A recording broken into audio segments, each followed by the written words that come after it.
हमारे चैनल को सब्सक्राइब करें और बेल आइकन दबाएं। मैं हूं दयानंद शेट्टी और आप मुझे इंस्पेक्टर दया के नाम से जानते हैं। For more episodes of CID, subscribe to lift crime and hit the bell icon.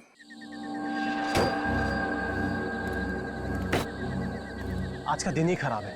एक तो ड्राइवर ने छुट्टी ले ली, उसके ऊपर से फोन का नेटवर्क नहीं लग रहा है। क्या करूं? एयरपोर्ट के लिए लेट हो रहा हूं मैं।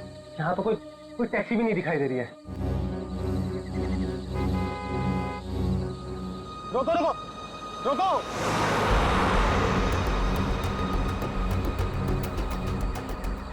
रोको रोको!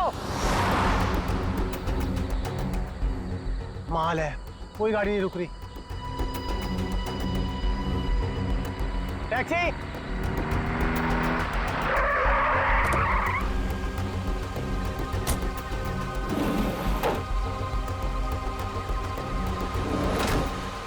डोमेस्टिक एयरपोर्ट चलोगे? अरे अजीब आदमी है, कुछ तो बोलो।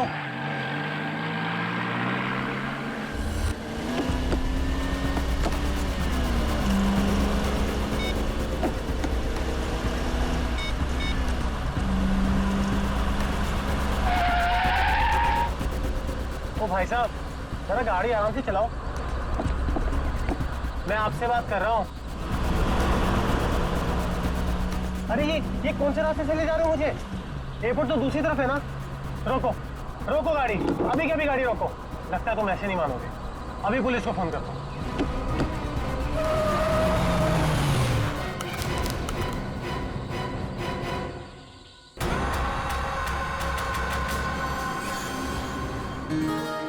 अभी तक यकीन नहीं हो पा रहा है सर। जिस एसीपी प्रद्युमन को हम सब अपना आदर्श मानते हैं, उनके साथ सीआईडी में एक दिन काम करने का मौका मिलेगा। वो सब ठीक है, लेकिन तुम लोगों को अभी भी बहुत कुछ काम करना बाकी है मेरी कसौटी पर उतरने के लिए, समझे? बिल्कुल सर, हम लोग भी यही चाहते हैं।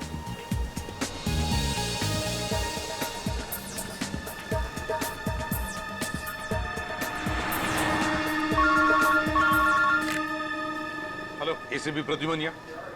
लाश कहाँ पर? ठीक है। क्या हुआ सर? एक लाश मिली है मदोरी बीच पर। बच्चा कहाँ गया? आदमी भी उसके पीछे था। यहाँ ले रख दो। सर कटी लाश, बॉडी जिस तरह से सड़ी है, लगता है मौत 2-3 दिन पहले हुई है। जी सर, खूनी ने खून करके लाश को समंदर में फेंक दिया होगा और फिर इन लहरों के जरिए बहकर लाश। कपड़ों से तो लगता है किसी अच्छे घर का आदमी है। निखिल, जरा मिसिंग पर्सन ब्यूरो में फोन करो और पता लगाओ 2-3 दिन में कितने लोग गायब हुए हैं। हाँ, कौन लोग हैं, कहां से गायब हुए हैं, ठीक है? इस शरीर पर जो घाव दिख रहे हैं, ये सारे घाव लगता है वहां पर जो सारे पत्थर है ना, उनकी वजह से हुए हैं।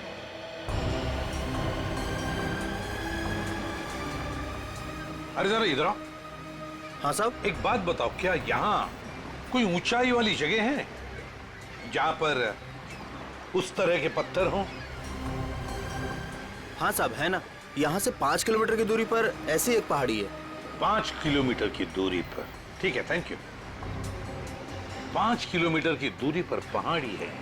कभी एक काम करो, इस लाश को फोरेंसिक लैब भेज दो और इस आदमी ने जो जगह बताई है वहां जाकर के अच्छी तरह से पूछताछ करो, पता लगा, देखो कुछ पता चलता है क्या। कोई ना कोई सुराग तो जरूर मिलेगा। Yes sir.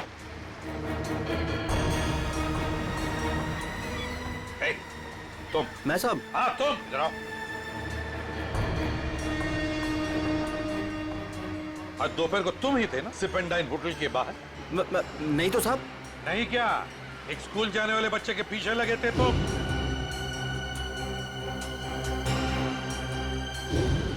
अच्छा, वो तो मेरा भतीजा चिंटू है सर। वो स्कूल नहीं जाना चाह रहा था ना, इसके लिए मैं उसके पीछे दौड़ रहा था। वो स्कूल नहीं जाना चाहता था, इसलिए तुम उसके पीछे दौड़े थे? जी सर। कहाँ रहते हो तुम? सर यहीं सामने एक चौल है, वहीं रहता हूँ सर। चिंटू होगा वहां पर? जी सर। चलो दिखाओ। आइए सर। सर यही हमारा चौल है। आइए सर, आइए इधर। सर यही है चिंटू। चिंटू बेटा, ये सीआईडी से एसीपी अंकल है, आपसे मिलने आए हैं। हेलो बोलो। हेलो। चिंटू, बड़ा प्यारा नाम है तुम्हारा। स्कूल जाते हो ना, पढ़ाई करते हो? अच्छा चिंटू बेटा, एक बात बताओ, तुम्हें क्या क्या पसंद है? कोई मिठाई पसंद है या स्वीट्स पसंद है या चॉकलेट्स पसंद है या बिस्किट पसंद है? क्या पसंद है? चॉकलेट। चॉकलेट पसंद है? अरे बाप रे, अब तो मुसीबत हो गई। अब तुम्हें चॉकलेट कैसे दें? चलो कोई बात नहीं, कुछ जादू करके देखते हैं। आओ मंत्र जादू मंत्र छू मंत्र छू मंत्र छू। आ गया ना चॉकलेट? ये लो चॉकलेट चिंटू के लिए। अच्छा चिंटू, और एक बात बताओ, आज सुबह, मेरा मतलब 1-2 घंटे पहले जब तुम स्कूल जा रहे थे तो तुम MI रोड पर भागे जा रहे थे, है ना? क्यों भाग रहे थे? वो सर मैं बता रहा था ना, इसे स्कूल नहीं जाना था। आप जरा चुप रहिए, ये मुझे चिंटू बताएगा, है ना चिंटू? क्यों, तुम्हें स्कूल जाना अच्छा नहीं लगता? ऐसी तो कोई बात नहीं है। नहीं ना, अगर कोई भी परेशानी हो तो मुझे बता देना। लेकिन एक बात कहूँ, स्कूल जाना चाहिए, बहुत पढ़ना चाहिए, बड़ा होना चाहिए और बड़े बनकर अच्छे इंसान भी बनना चाहिए, है ना? और चिंटू, तुम्हें जब भी कभी भी तुम्हारे इस ACP अंकल की जरूरत पड़े ना, तो मुझे मेरे इस कार्ड पर फोन करना, मैं तुरंत आ जाऊंगा। मैं चलो, गुड बॉय, बाय बेटा, बाय।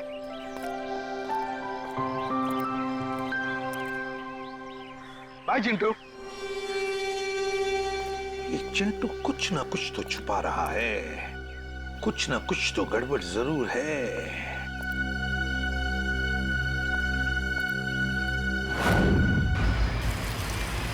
श्रेया गाड़ी रोको, 1 सेकंड रुको।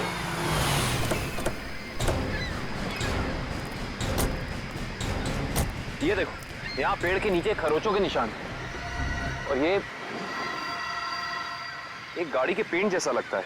हो ना हो, यहाँ कुछ ना कुछ तो जरूर हुआ है। सर ये देखिए, टायर के निशान। हो सकता है वो मरने वाला गाड़ी में ही होगा और फिर गाड़ी यहाँ से नीचे गिर गई। आई सी, यहाँ भी निशान है, लेकिन यहाँ घसीटने के भी निशान है। ये देखो, यहाँ से लेके पूरे वहां तक ये घसीटने के निशान। तो कोई और ही कहानी बयां कर रहे हैं श्रेया। मतलब खूनी ने पहले लाश को यहाँ से घसीट कर नीचे फेंका और उसके बाद उसकी गाड़ी को यहाँ से, मतलब वो खून को दुर्घटना का रूप देना चाहता था। खूनी इस खून को दुर्घटना दिखाना चाहता था, फिर उसे लाश का सिर काटने की जरूरत क्या थी? ये जवाब तो हमें सिर्फ उस गाड़ी से ही मिल सकता है। करण, गोताखोरों का इंतजाम करो। कुछ भी हो जाए, हमें ये गाड़ी इस समुंदर से बाहर निकालनी ही होगी। देखो कोई और सुराग मिलता है कि नहीं।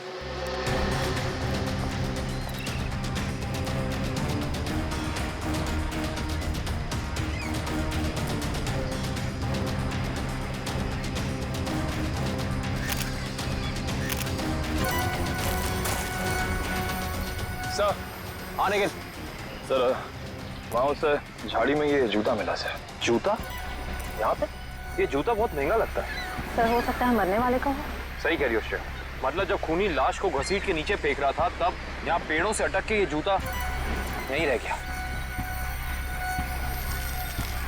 सर खूनी ने पूरी की पूरी लाश यहाँ नीचे फेंक दी, उसके बाद एक पूरी की पूरी गाड़ी को भी यहाँ से धकेल दिया। वैसा तो हो नहीं सकता कि किसी ने देखा या सुना ना हो। सही कह रहे हो, पर यहाँ सुना हो। वो देखो चाय वाला, हो सकता है उसने कुछ सुना या देखा हो। चेक करते हैं।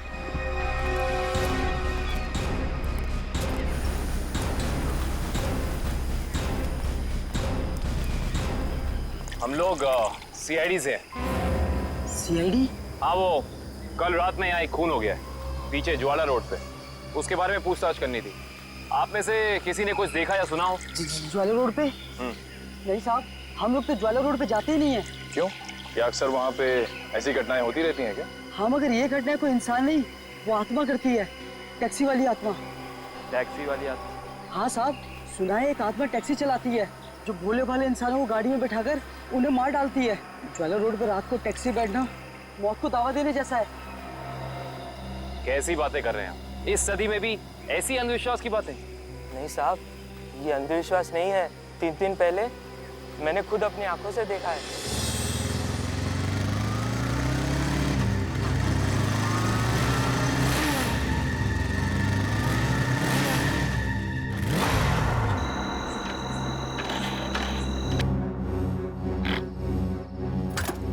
अभी अभी तो पेट्रोल भरवाया था, ये क्या हो गया?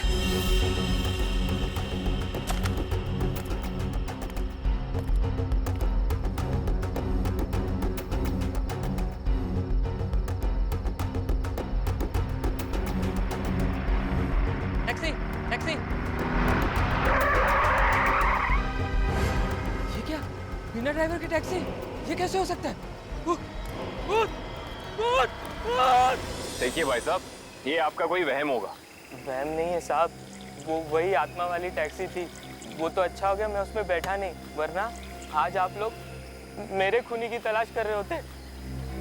खूनी आत्मा है या फिर कोई इंसान, ये तो उस लाश के जख्मों से ही पता चलेगा। तो मतलब आप लोगों को पता ही नहीं लगता है कि किसकी लाश है? कोशिश कर रहे हैं सालों के साथ। जिस लाश का सर ही नहीं है उसकी पहचान पता करने में थोड़ा बहुत वक्त तो लगता ही है ना सर। ऑफ कोर्स बिल्कुल। एनीवे, आप लोगों को कुछ पता लगा हो या नहीं लगा हो, लेकिन सालुखे ने अपना काम कर दिया। अच्छा, क्या पता लगाया सर आपने? ये देखो, ये फोटोग्राफ्स देख रहे हैं आप लोग?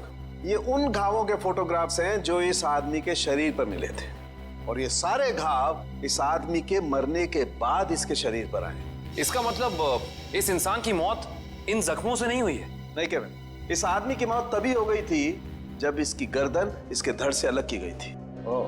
और खूनी ने जब इसे पहाड़ के ऊपर से नीचे समंदर में फेंका तब ये निशान आए होंगे।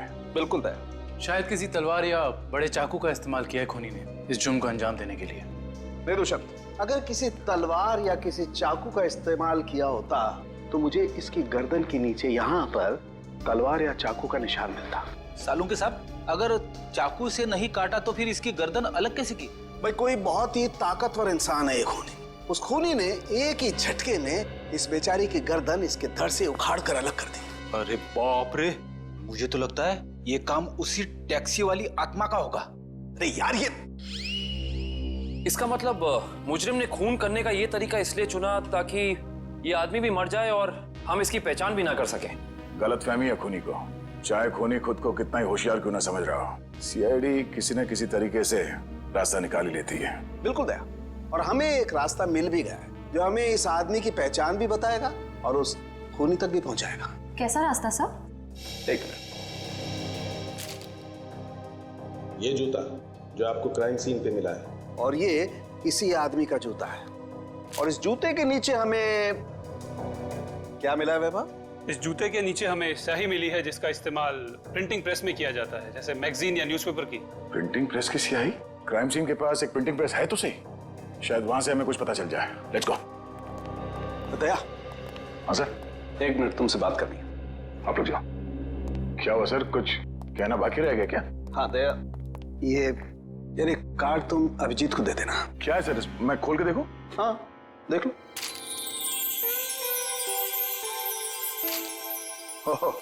सॉरी का कार्ड?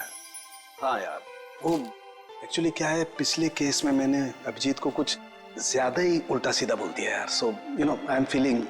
हाँ सर, ये बात तो है। तो कोई नहीं सर, हो जाता है कभी कभी ऐसा। नहीं यार, पर होना नहीं चाहिए। Abhijeet is very sweet, you know. तुम यार दे देना, एक कार्ड दे देना। सर ये काम आप खुद क्यों नहीं कर लेते? अरे नहीं यार दया, मैं उसके सामने ये सब बोल नहीं पाऊंगा यार।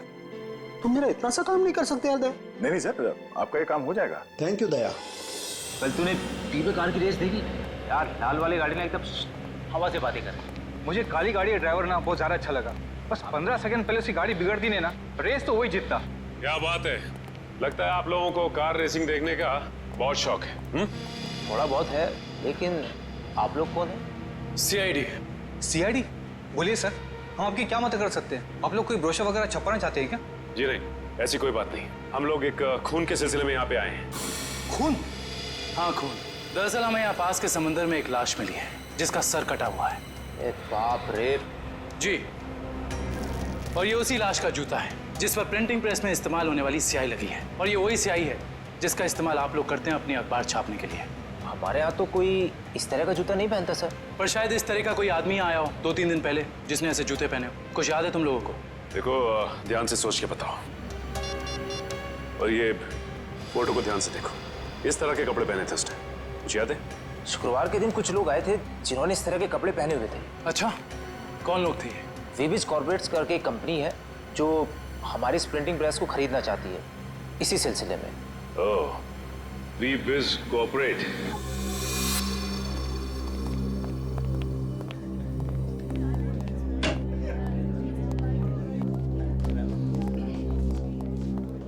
ये कहिए। हम लोग सीआईडी से। सीआईडी हमारे ऑफिस में? जी, शायद आपके ऑफिस में से किसी का खून हुआ है, उसी की तहकीकात हमें यहाँ ले आई। किसका खून हुआ सर? यही तो पता करना है। क्यों, आप लोगों को नहीं मालूम है किसका खून हुआ? जी नहीं, क्योंकि उस लाश का सर गायब था। लाश का सर गायब था? ये इतनी बेरहमी से कत्ल? जी हाँ, और हमें शक है कि जिस आदमी का खून हुआ है वो इसी ऑफिस में काम करता था। करण सर, ये है उस आदमी का जूता, पहचानते हैं आप लोग? ये तो अविनाश जी का जूता है, पिछले हफ्ते ही बनवाया था उन्होंने। और इस तरह के कस्टमाइज्ड डिजाइनर जूते तो वही पहनते हैं। खून हो गया उनका? मुझे तो यकीन ही नहीं हो रहा है। लगता तो ऐसे ही है। अच्छा ये बताइए कि क्या शुक्रवार की रात अविनाश बिंजलपुर की प्रिंटिंग प्रेस में गया था? हाँ, हम सब लोग साथ में गए थे, लेकिन 10 बजे वहां से निकल गए थे। अच्छा, अविनाश ने वहां से कोई टैक्सी वगैरह ली थी क्या? जी नहीं, उन्होंने कोई गाड़ी नहीं ली थी, वो तो अपनी गाड़ी से गए थे। इस अविनाश की किसी से कोई दुश्मनी वगैरह? जी उन्होंने कोई बताया तो नहीं था, लेकिन पिछले कुछ दिनों से उन्हें धमकी भरे फोन आ रहे थे। कौन कर रहा था? जी उन्होंने मुझे इसके बारे में कुछ नहीं बताया था, और ना ही पुलिस में कोई कंप्लेन की थी, लेकिन मुझे लगता है ये उसी का काम होगा। ठीक है दिव्या, ये मोबाइल कंपनी में फोन करके पता करो अविनाश की कॉल रिकॉर्ड्स। Yes sir. ये अविनाश रहता कहाँ था? अविनाश जी का घर यही है ना? हाँ हाँ, ऑफिस वालों ने तो यही एड्रेस दिया था।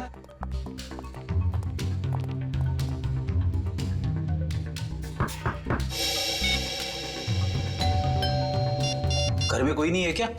लगता तो ऐसा ही है। अविनाश की पत्नी नेहा का भी फोन नहीं लग रहा। एक काम करते हैं, दरवाजा खोल देते हैं।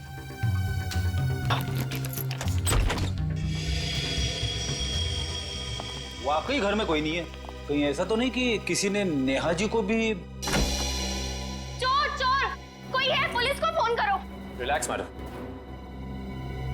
हम लोग सीआईडी से। सीआईडी से है तो क्या हुआ? आपको कोई हक नहीं है इस तरह से किसी के घर में घुसने का। माफ कीजिए, आप नेहा जी है ना, अविनाश की पत्नी? हाँ। देखिए, हम लोगों ने काफी कोशिश की आपको फोन करने की, लेकिन आपका फोन लग ही नहीं रहा था। बहुत बार फोन करने की कोशिश की? जी हाँ, और बाहर इतनी घंटी बजाने के बावजूद जब आपने घर का दरवाजा नहीं खोला तो हमें मजबूरन आपके घर में दाखिल होना पड़ा। हाँ, वो मेरे फोन की बैटरी खत्म हो गई थी और मैं अभी अभी तीर्थ यात्रा से वापस आई हूँ। आखिर बात क्या है? अच्छा ये बताइए कि अविनाश से आपकी आखिरी बार कब बात हुई थी? हो गए 2-3 दिन। वहाँ पे फोन का नेटवर्क नहीं आ रहा था, इसीलिए बात नहीं हो पाई। आप लोगों को अविनाश से मिलना है ना, तो शाम को आइए ना, वो इस वक्त ऑफिस में होंगे। नेहा जी, एक बुरी खबर है, आपके पति अविनाश जी अब इस दुनिया में नहीं रहे। क्या? अविनाश, ये सब क्या हो गया? नेहा जी प्लीज संभालिए अपने आप को, प्लीज संभालिए।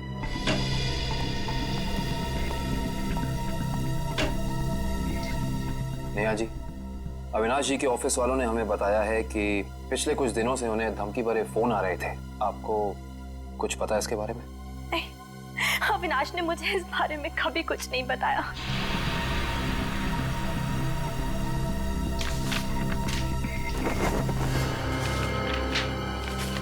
सर,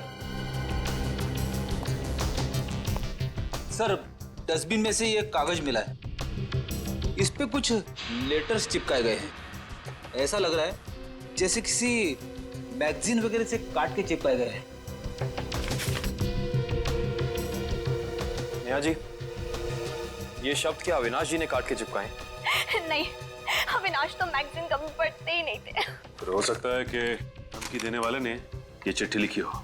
हाँ सचिन, और अपनी लिखावट छिपाने के लिए उसने शब्द चिपकाकर ये चिट्ठी कंप्लीट की है। और लिखा क्या है? अगर मेरी बात नहीं मानी तो अपनी जान से हाथ धो बैठोगे। एक मिनट, बड़ी सफाई से चिपकाए। एक मिनट, ये क्या? जेएलटी मैगजीन, मतलब ये जेएलटी मैगजीन से काटा गया है। जेएलटी मैगजीन, ये नाम मैंने कहीं देखा है, पर मुझे याद नहीं आ रहा कहाँ। याद करो काविन, कहाँ पे देखा है? कहीं अविनाश जी के ऑफिस में तो नहीं, वहां नहीं, कहीं। हाँ याद आया, ये मैगजीन मैंने वीरेन के पास देखी थी, उसकी प्रिंटिंग प्रेस में। लेकिन वीरेन की अविनाश जी से क्या दुश्मनी हो सकती है? रेडी, अविनाश की कंपनी वो प्रिंटिंग प्रेस खरीद रही थी, तो हो सकता है प्रिंटिंग प्रेस के मजदूरों को लगा हो कि उनकी नौकरी खतरे में है। और जैसे ही अविनाश जी प्रिंटिंग प्रेस से बाहर निकले, वीरेन ने उन्हें ओ आई सी, इस वीरेन से दोबारा मिलना पड़ेगा।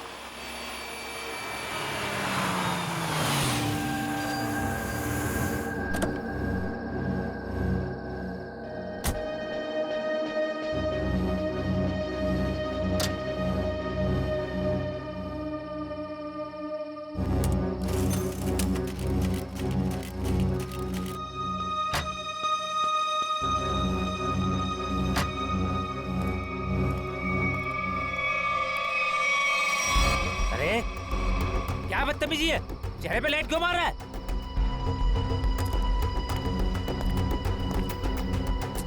अरे जानता है कौन हूँ मैं? अखबार में काम करता हूँ।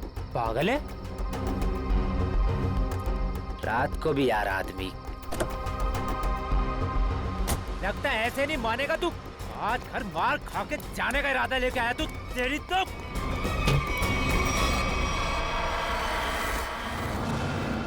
कहाँ भाग गया?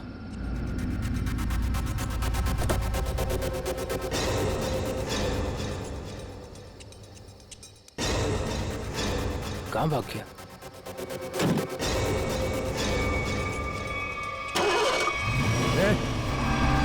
टैक्सी में तो कोई नहीं है, लेकिन अपने आप स्टार्ट कैसे हो गई? मेरे ऊपर क्यों चला रहा है? बचाओ! लेके जा यार! रोक ले! मेरे ऊपर! तू रोक ले!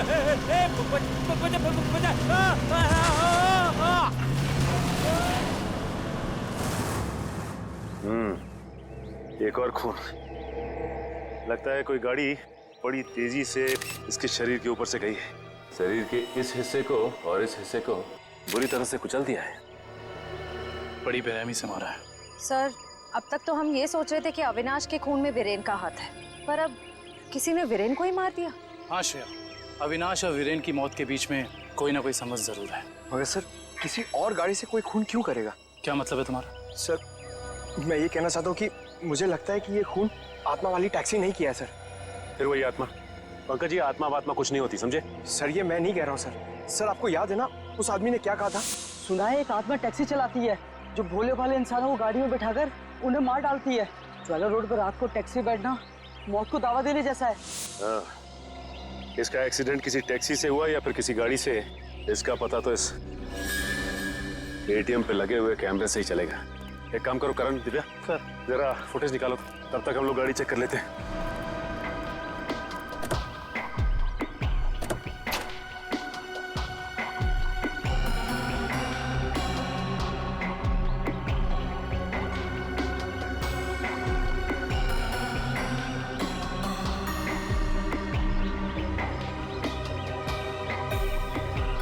ये क्या है? ये देखो, ये वीरेन किसी जीवन साइकेट्रिक फैसिलिटी में गया था। हो सकता है वीरेन वहाँ किसी साइकेट्रिस्ट से काउंसलिंग वगैरह करवा रहा हो। हो सकता है। Sir, CCTV footage. देखते हैं सीडी में क्या है। एक काम करो, गाड़ी में से लैपटॉप ले आओ।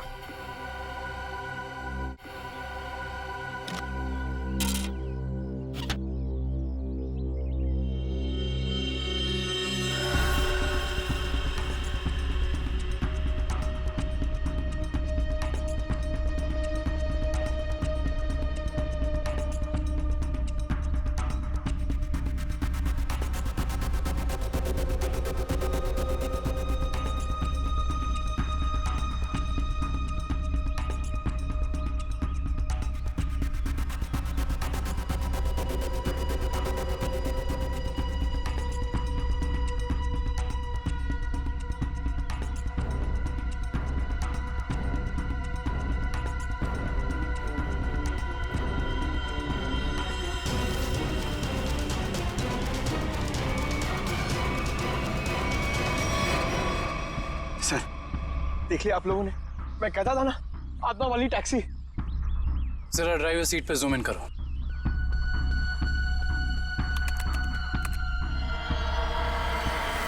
ओह माय गॉड, ये नहीं हो सकता। ड्राइविंग सीट पे तो कोई है ही नहीं। सर, अब तो आप लोगों को सबूत मिल गया है कि आत्माएं होती हैं। पंकज, ना तो आत्माएं होती हैं और ना ही कोई दूसरी दुनिया। ये कुछ और ही है, कुछ और ही।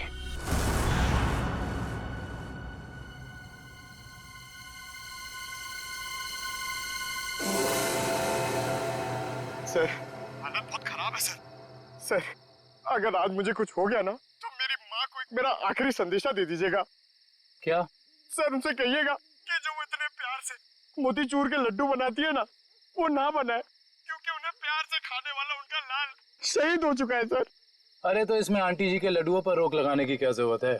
हम लोग हैं ना, खा लेंगे तुम्हारा नाम लेकर। क्या मतलब सर, आप जानते हैं कि ये मेरी आखिरी रात है? अरे पंकज, ऐसा कुछ नहीं होने वाला। सिर्फ एक बार ये केस सॉल्व हो जाए तो हम सब आएंगे तुम्हारे साथ, तुम्हारे घर, और तुम्हारी मम्मी के हाथ से बने लड्डू हम सब मिलकर खाएंगे। ठीक है ना? ठीक है सर।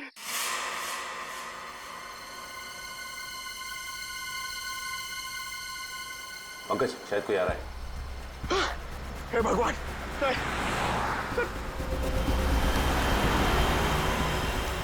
सर, सर, टैक्सी नहीं थी सर। लगता है आज वो टैक्सी छुट्टी पर है। आएगी पंकज, आएगी। सब्र कर, सब्र का फल मीठा होता है। फल इतना भी नहीं मीठा होना चाहिए कि जान ले ले सर। पंकज, लगता है टैक्सी आ गई। टैक्सी!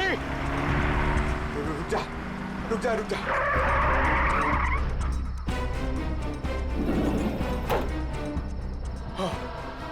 थैंक गॉड, इस टैक्सी में ड्राइवर है। चलो भैया।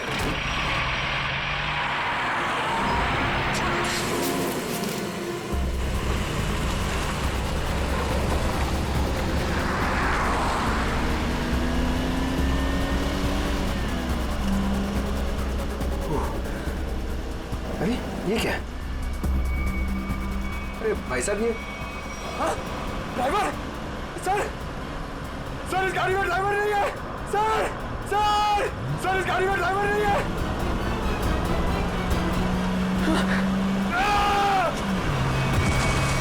अरे ये पंकज टैक्सी से कूद गया। ओह माय गॉड, इसे चोट न लगी।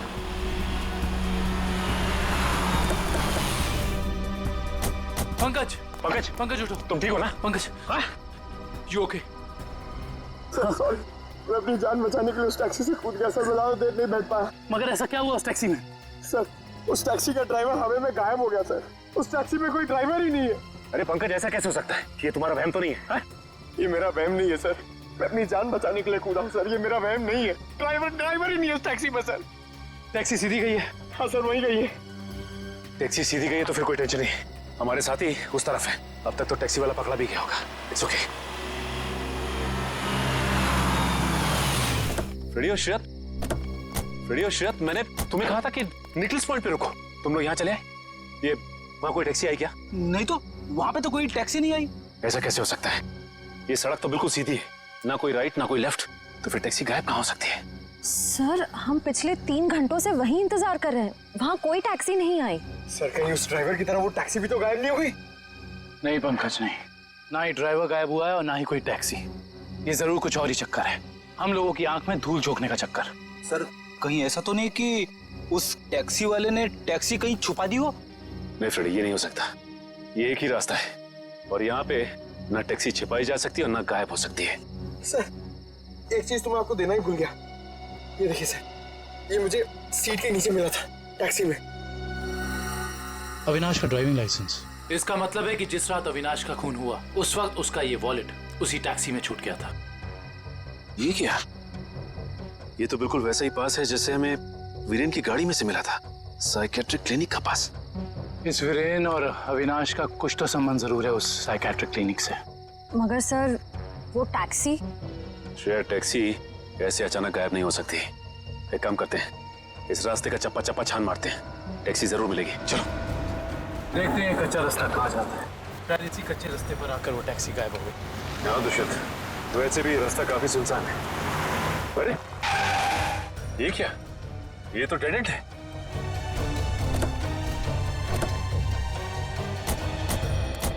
अगर टैक्सी यहाँ से गई भी होगी तो यहाँ से आगे नहीं जा सकती। लगता तो यही है। यहाँ तो आगे बस ये दीवार। एक मिनट, ये देखो दुष्यंत, टायर के निशान।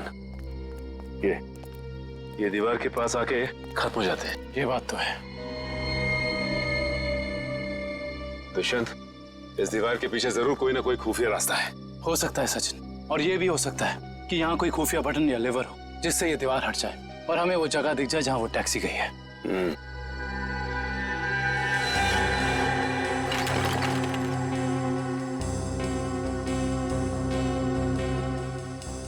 या तो कोई भी ऐसी जगह नहीं है जहाँ पे लिवर या फिर कोई बटन लगा हो। तो फिर तोड़ देते हैं दीवार को।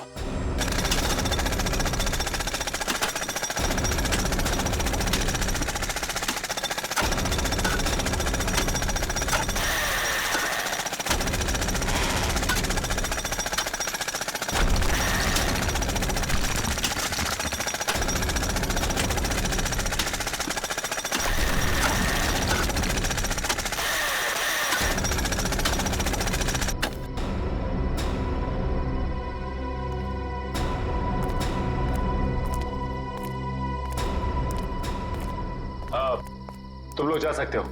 Thank you.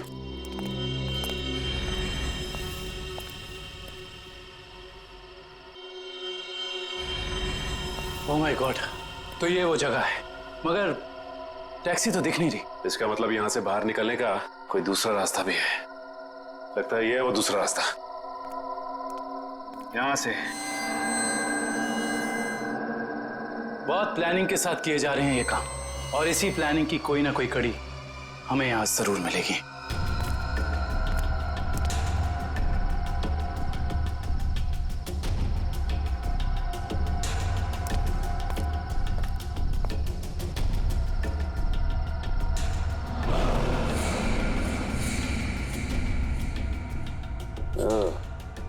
तो ये है रोबोट। ये देखो। ये देखा दुष्यंत, ये है वो रोबोट। लगता है उस आत्मा वाली टैक्सी का ड्राइवर यही है, रिमोट से चलने वाला। हाँ सचिन, और इसी रोबोट के बाजू का इस्तेमाल किया गया होगा अविनाश के सर को उसके शरीर से अलग करने में। एक मिनट, हाँ, इसके हाथ पे यहाँ पे खून भी लगा हुआ है। अब इससे पहले कि ये खूनी अपना अगला मर्डर प्लान करे, पकड़ना होगा उसे।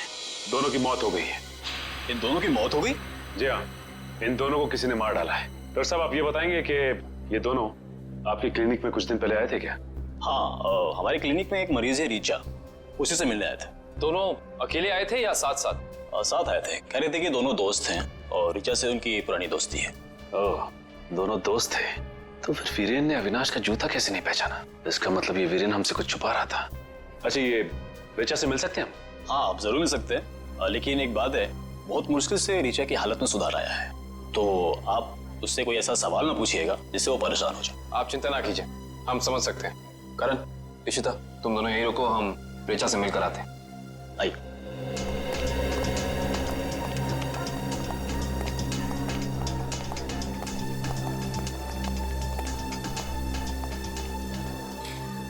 रीचा, रीचा देखो तुमसे कौन मिलने आया है।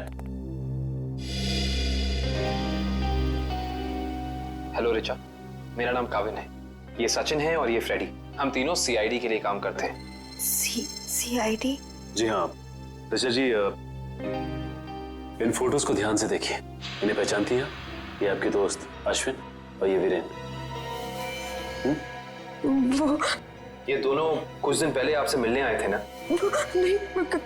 देखिए ऑफिसर, मुझे नहीं लगता है कि रीचा आपके सवालों का जवाब दे पाएगी। प्लीज डॉक्टर, खूनी तक पहुंचने के लिए हमारा रीचा जी से बात करना बहुत जरूरी है। खूनी? हाँ ऋचा, खूनी। तुम्हारे इन दोनों दोस्तों का खून हो गया है। इसके बारे में कुछ बता सकती हो हमें?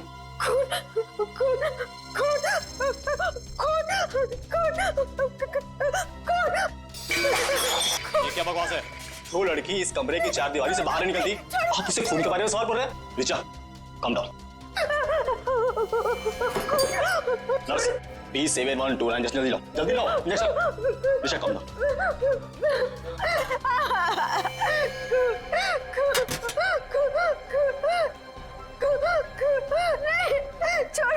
छोड़ो मुझे।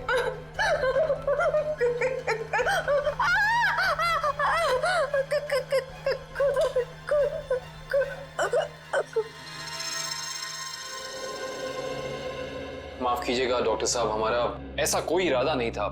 Really sorry. देखिए ऐसी बात नहीं है, इस तरह के मरीज बच्चों की तरह होते हैं, इन्हें हर शब्द टोल मोड़ के बताना पड़ता है। डॉक्टर साहब ये बात हम समझ सकते हैं, लेकिन एक बात तो तय है कि इन तीनों के अतीत की कोई ऐसी कड़ी है जो एक दूसरे से जुड़ी हुई है। इस केस से जुड़ी एक बहुत खास बात सामने आई है। कैसी बात? यही कि अविनाश, नेहा और ऋचा एक ही कॉलेज में पढ़ते थे और वीरेन भी पास वाले कॉलेज में ही पढ़ता था। ओह, मतलब ये सब पुराने दोस्त हैं। हाँ सर, और उस दौरान डाली नाम का एक सीरियल किलर कॉलेज के बच्चों का खून कर रहा था। और एक दिन इन चारों ने मिलकर पुलिस की मदद की और इस डाली को जेल भिजवा दिया। ओह, तो शायद हो सकता है ये सारे खून डाली कर रहा। यस सर, 2 महीने हो गए उसे जेल तोड़कर भागे हुए, पर अभी तक वो पुलिस के हाथ नहीं लगा है।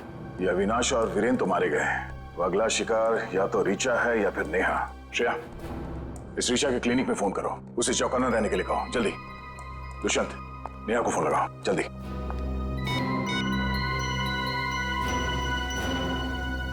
नहीं सर, नेहा फोन नहीं उठा रही। नेहा फोन नहीं उठा रही? आप नेहा जी है ना, अविनाश की पत्नी? हाँ। सीआईडी? हाँ, आप लोग यहाँ? हाँ, हम यहाँ। बोलो सर, मुझे बचा लीजिए सर। सर, ये मुझे मार डालेगी। डरो मत, कुछ नहीं होगा, हम लोग कुछ नहीं कर पाएंगे। तुमने इसके पापा का खून किया? अब गड़े मुर्दे उखाड़ने का कोई फायदा नहीं है। सच तो ये है कि खून इसने किए हैं। पहले अविनाश, फिर वीरेन, और अब तीसरा नंबर मेरा था। मैंने सोचा इससे पहले ये मुझे मारे, मैं इसे मार दूं। सर, मैंने किसी को नहीं मारा है सर। सर, मुझे तो ये भी नहीं पता था कि मेरे पापा का खून हुआ है। मैं तो समझ रहा था सर कि वो एक एक्सीडेंट है। कार एक्सीडेंट ही था, वो गलती हुई थी हमसे, लेकिन उस गलती के बदले तुमने 2-2 खून कर दिए। मैंने किसी को नहीं मारा है। ये सही कह रहा है। अविनाश और वीरेन का खून एक सीरियल किलर डाली ने किया है, जो तुम लोगों से बदला लेना चाहता है। डाली? हाँ, डाली। कॉलेज के वक्त तुमने उसे जेल भेजा था ना? इसका मतलब डाली ये सारा खेल रच रहा था। ये सब आत्मा बनने का ड्रामा।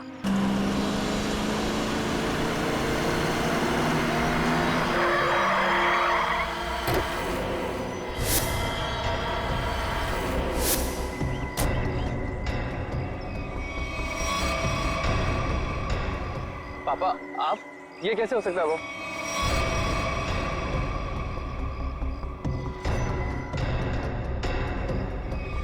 बस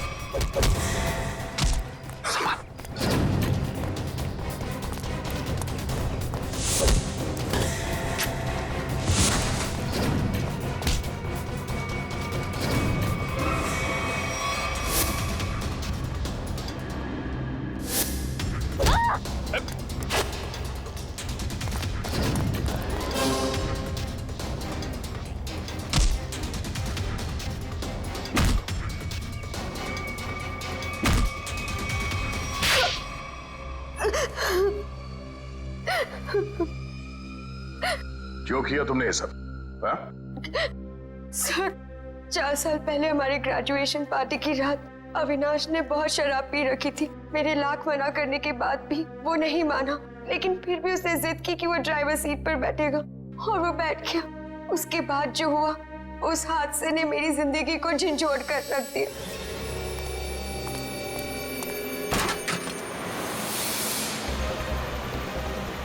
गाड़ी मुझे चलाने तो तुमने बहुत पी रखी है। डरो मत ऋचा, पीने के बाद मैं और भी सेफ गाड़ी चलाता हूँ।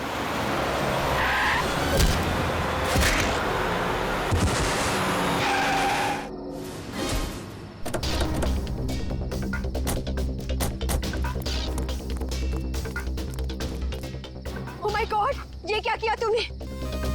ये कैसे हुआ? ये तो मर गया।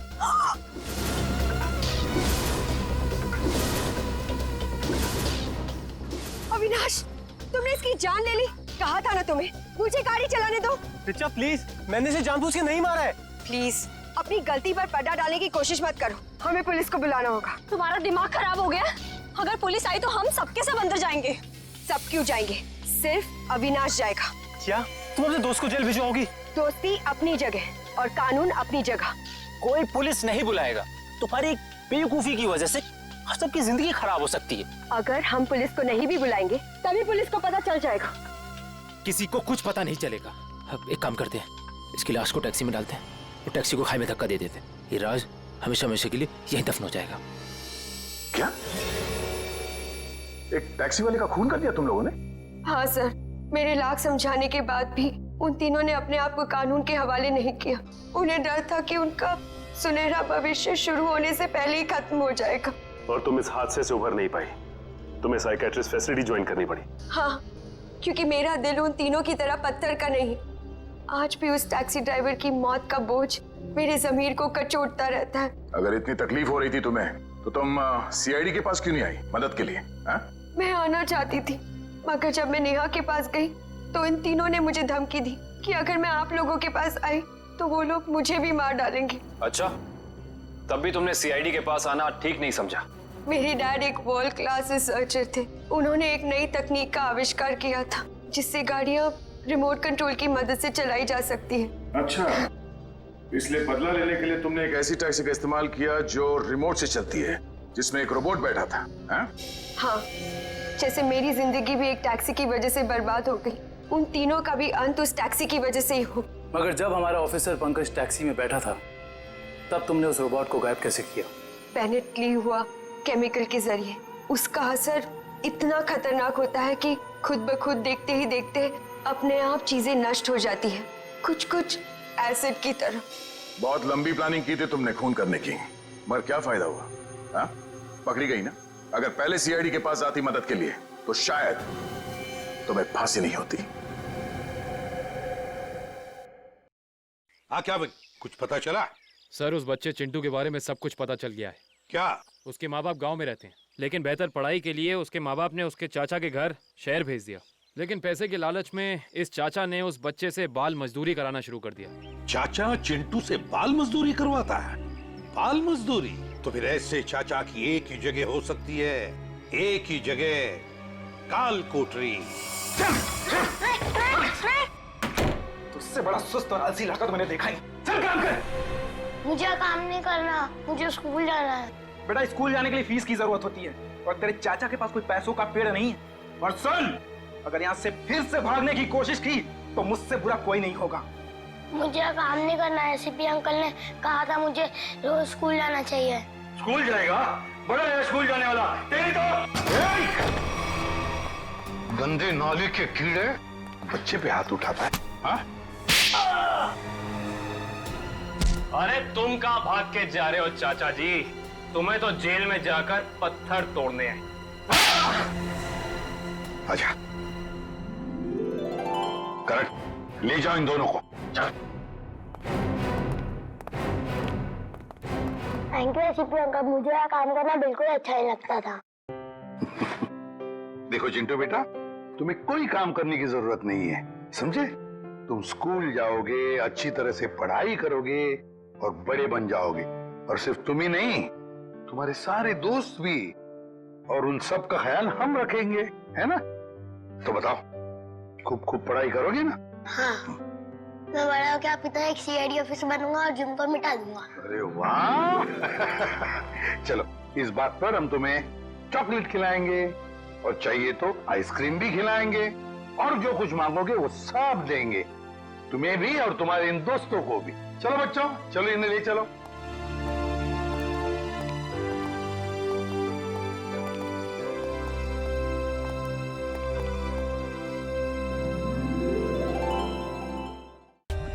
For more updates, subscribe to our channel, click the show links and enjoy watching the videos.